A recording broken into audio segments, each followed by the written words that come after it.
So this is my review, quick review of the Shidu, I still don't know how to pronounce the company name, personal voice amplifier. So here it is. I've been testing it. Still haven't had a full test of it, which is why I'm making the short review. But I wanted to say, number one, if you're wondering about if you should get one, I would say it's a maybe. It's not as loud as a megaphone, that's for sure, but it is a lot more lightweight than a megaphone. It's very durable. It's made out of hard plastic and metal.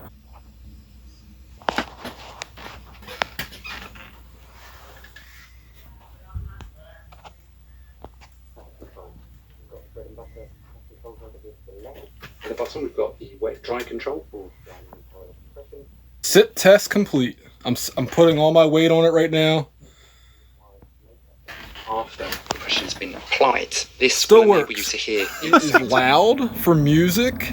Now for audio engineers, I think this will be great if you have, a control room and you want to have a talkback system and your mixer is full or your audio interface is full. You could use this, put this in the live rooms and talk to your talent that way. There's a lot of uses for this. Unfortunately, I don't think you can record if you're using the UHF mode or the Bluetooth mode. I believe you actually have to be connected to the device to record it. I have not done a test recording yet. I have obviously played music through it. I think for that purpose, it's good. Don't expect some amazing results with really deep bass or really high highs, but I was really surprised how good it sounded. It does put out noise, an even amount of noise, which by the way my megaphone does as well, because it's just a loud speaker. It's an 18-watt speaker in a portable form. You can also, in an emergency, charge a smart device off of this.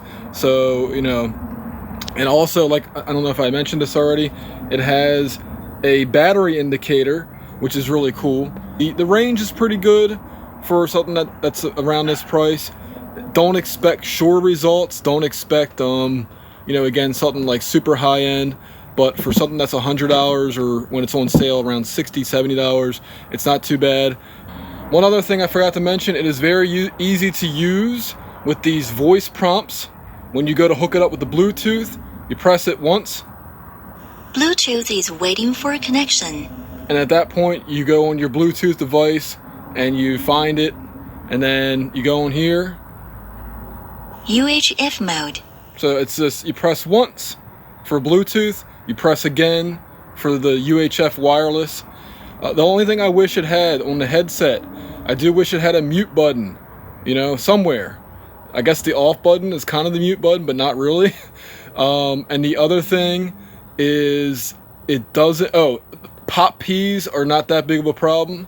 Again, the speaker doesn't put out much bass, so pop Ps, not an issue. I do wish the headband was adjustable because it kind of awkwardly sits on my ear, but I mean, it's not really, it's coming off a little bit, but I can imagine if somebody was using this and you're jumping up and down, you're like a fitness instructor, you're jumping up and down, you have to be very careful with how you place it on your head.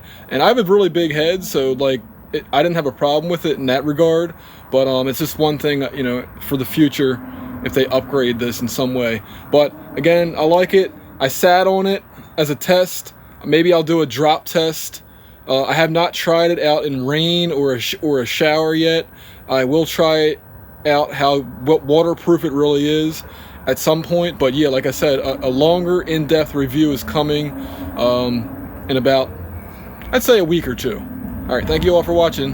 Have a happy holiday and happy new year. Bye.